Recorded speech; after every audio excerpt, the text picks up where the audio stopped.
Alright, mula naman to kay Melvs Castle mga kapatid, barkong pandigma ng Philippine Navy ipapalit daw sa BRP Teresa Magbanwa. Sabing gano'n, no? Ayan binabasa ko lang yung title mga tol. US Navy warship sasama na. Sabing gano'n mga tol. Well, bigyan natin to ng reaction, no? At alamin natin kung ano ang balitang to mga tol. Pero bago yan, syempre huwag mong kalimutan mag-subscribe. Click mo na rin ang notification bell para ma-notify ka pag may mga bago tayong reaction video tulad nito. At huwag mo rin kalimutan mag-subscribe, no? Kaya Melvs Castle, nakalagay po ang link sa ibaba. Alright, so wag na natin patagalin to. Panoorin na natin to mga tol. Yung directive ni Pangulo ay i-maintain natin ating presence. Magsigirin tayo ng tulong sa ating mga allies how to go about this thing. Ihina ng tulong. Ayan hihingi daw ng tulong mga tol. No? Dapat dati pa natin ginawa mga tol para hindi sana nagutom yung mga sundalo doon at nagkasakit na I mean PCG mga tol. Sa Amerika, gusto kasi ni Pangulong Bongbong Marcos Jr. na paigtingin pa ang pagbabantay sa Sabina Shoal. Ito siguro ang dahilan bakit inalis ang BRP Teresa Magbanwa. Posibleng barkong pandigmana ng Philippine Navy ang ide-deploy. Well, ayon sa balita na napanood natin mga tol, nagpadala na daw ng bagong barko ang PCG at mas maliit daw to kumpara sa BRP Teresa Magbanwa. So hindi Philippine warship o Philippine Navy ang ipapalit doon sa BRP Teresa Magbanwa. Ang dahilan kaya inalis yung BRP Teresa Magbanwa o pinull out yung Teresa Magbanwa doon dahil nga hindi na daw siya seaworthy o yung safe sa dagat dahil may butas na nga daw. Tapos masama ang panahon, isa pa, gutom na yung mga crew, uhaw, may sakit na yung mga crew at hindi na re-resupplyan mga tol dahil hinaharang ng China. Kaya napilitan i-pull out na lang mga tol, no? Hindi na umabot, hindi na nakapaghintay na mapalitan muna bago mag-pull out mga tol kasi baka within 24 hours wala na sila talagang kakainin mga tol. Kaya napilitan na sila mag-pull out. Sana lang talaga yung may missile na tapos samahan mo pa ng US Navy warship na itatambay din doon. So, sarap ng mga ganito, no? Yan ang dream na lang natin, mga tol, Antayin na lang natin ang susunod na balita o video kung ano ang ide-deploy. Pero sabi kasi ng Maritime Council, kinausap na nila ang Amerika patungkol dito. Including Coast Guard vessels. Directive ni Pangulo ay i-maintain natin ating presence. Pag sinabing presence, strategic presence. Yung isip kasi ng kababayan natin, dahil umalis yun, ay ginigap na natin yung, hindi, mali yung ganun pananaw. Hindi, wala tayong ginigive up. Kahit na umalis yung Teresa Magbanwa doon, it did not diminish our presence in the area dahil meron tayong ibang paraan. Katulad ng mga tol, katulad ng Scarborough, hindi na natin siya kontrolado, di ba? Pero hindi natin siya gini-give up. Hindi natin sinasabi na yun ay pag-aari ng China. Sa atin pa rin yun, mga tol, Scarborough. At pinipilit pa nga rin yung pasukin nitong nakaraan ng ating mga mangingisda ng BIFAR, diba, Scarborough. Yun nga lang, hindi na talaga tayo makapasok. Kontrolado na siya ng China, mga tol. So dito sa Escoda Shoal, mga tol, pwede nating paulit-ulit sabihin, hindi natin to gini-give up. Hindi natin to isinusuko. Diba? Atin yan. Pero pag yan ay nakontrol ng China, hindi na makakapasok ang barko natin. So mananatiling hanggang salita na lang yun. Katulad ng ibang mga bahagi dito sa West Philippine Sea na nakapagtayo na nga ng island ang China. Sinasabi natin, atin yung lugar na yan. Pero hindi natin malapitan kasi kontrolado nila. Yun ang difference nun mga tol, ng gini-give up sa hindi na natin kontrolado. Kaya dapat makapag-deploy na talaga doon as soon as possible yung hindi mahaharang. Alright? Para i-monitor, i-cover yung area. Hindi lang tayo, humingi rin tayo ng tulong sa ating mga allies. Kailangan talaga natin humingi ng tulong mga tol. Hindi natin kaya mag-isa. Tanggapin na natin yan. Huwag na tayo magmalaki pa. Hindi talaga kaya. About this technique. Hindi umatras o pinalayas ng China ang BRP Teresa Magbanwa. Paglilinaw to ni Commodore J. Tariela. Kusa daw tong umalis doon dahil sa sobrang sama ng panahon. Kahit nga raw ang mga...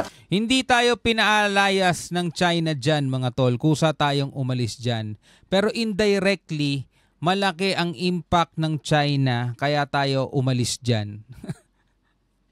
Ito mga tol, hindi tayo yung ipinagtabuyan ng China para umalis tayo dyan. Hindi ganun ang nangyari. Pero dahil sa kanila, kaya tayo umalis dyan. Bakit? Kasi yung mga resupply mission natin, hinarang nila. So ang naging resulta, walang makain yung mga crew. 'Di ba? Nauuhaw na sila, wala na silang makain. Dagdag pa natin sama ng panahon. Pero wala naman sanang problema yung sama ng panahon na yon mga tol kung may nakakain sila, naiinom na tubig. At saka isa pa, binutas nila yung BRP Teresa Magbanwa. So no choice, iniwan nila tayo ng walang mapagpipilian kundi manatili, bahala kayo dyang mamatay kayo o bumalik. Para maisalba yung mga may sakit na, mga gutom na, mga uhaw. Again, mga tol, hindi tayo directly pinalayas, pero indirectly, ganun na nga rin ang nangyari. Diba? Kasi hindi nga tayo nakapag-supply dahil hinaharang ng China eh.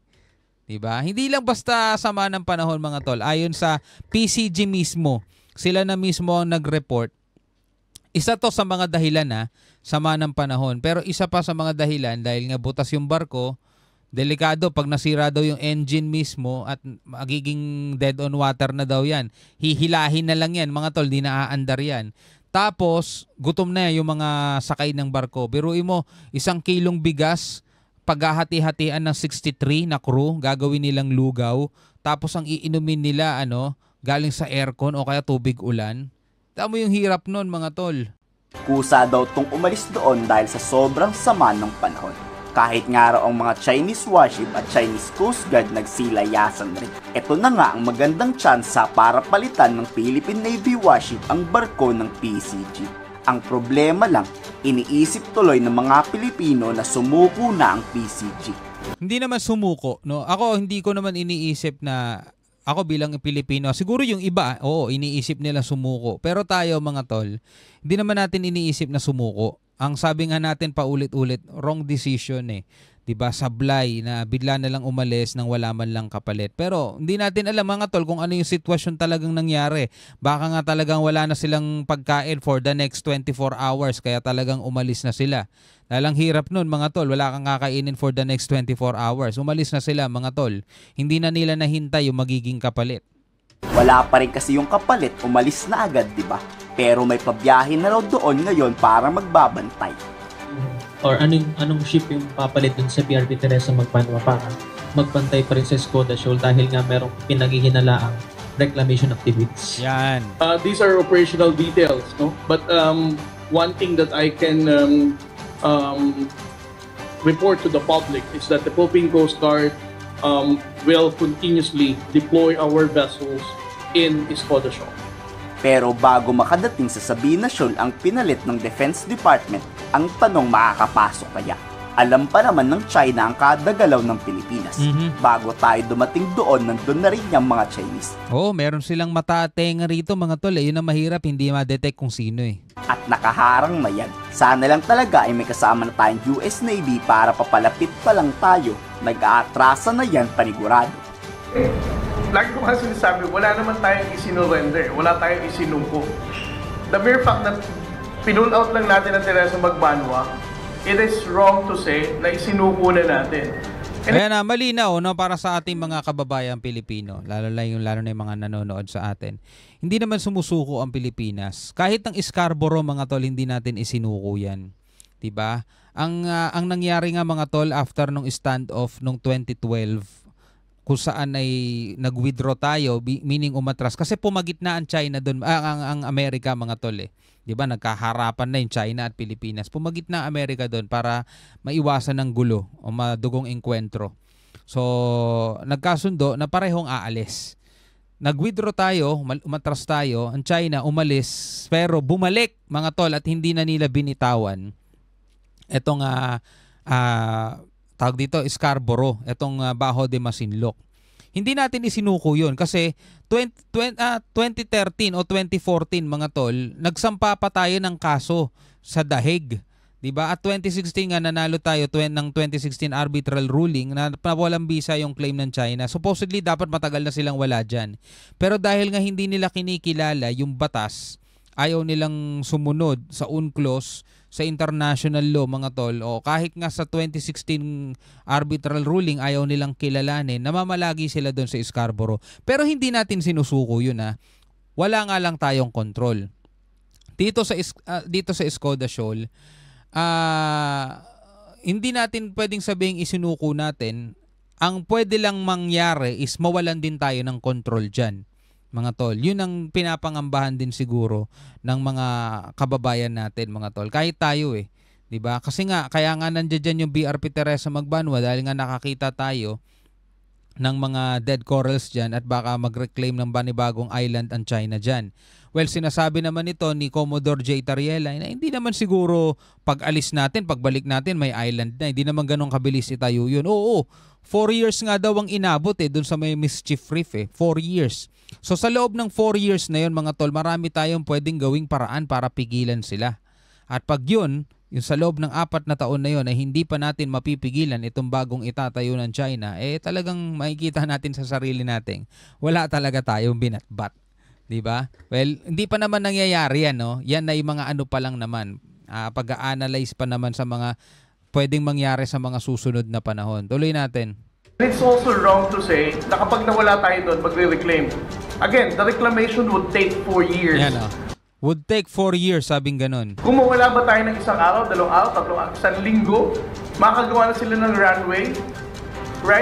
Pero tandaan natin mga tol, yung ibang bahagi ng China na na-reclaim nila sa West Philippine Sea ay nagawa nila ng 4 years na hindi natin napigilan. 2013 to 2017 mga tol, hindi natin napigilan. Yan ang tatandaan natin. But then again, wala tayong ibang aasahan dito mga tol kundi yung mga sundalo natin at maniwala na lang tayo sa kanila. Right? It doesn't go that way. Second, pag sinabi ba natin nag-pull out tayo, hindi na tayo makakabalik. Paulit-ulit ko nga sinasabi, napakalaki ng Skoda Shoal. Hindi siya katulad ng Baon de Masinloc na isa lang ang papasukan. Marami siyang papasukan. At paulit-ulit din nating pinupuna bakit hindi nakapag-resupply kung marami naman palang papasukan. Well, ang nagiging dahilan nila kaya daw nahaharang ng China dahil alam daw ng China kung saan papunta yung mga barko.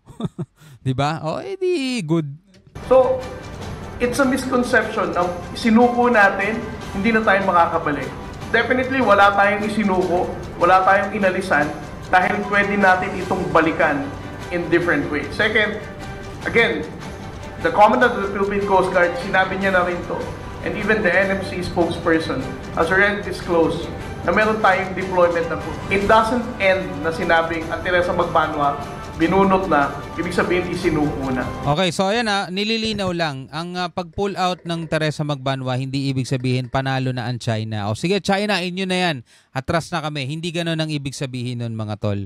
Pinull out lang dahil kailangan talaga, gutom na yung mga tao, uhaw na, may sakit na, at butas na yung barko natin. Pero hindi ibig sabihin nun, tinatanggap na natin yung pagkatalo natin. Hindi. No? Nag-deploy ulit ang PCG doon mga tol. Ang malaking tanong na lang is makakabalik pa ba tayo doon? Yun na lang mga tol ang tanong dyan. Anyway, bilang isang Pilipino mga tol, ano ang masasabi mo dito sa mga video to na napanood natin? Pwede ka magbigay ng komentaryo sa ibaba. Pwede ka magbigay ng iyong saloobin. No, maraming salamat sa iyong panonood. Hanggang sa muli, ako nga pala si Shobal D. Peace out.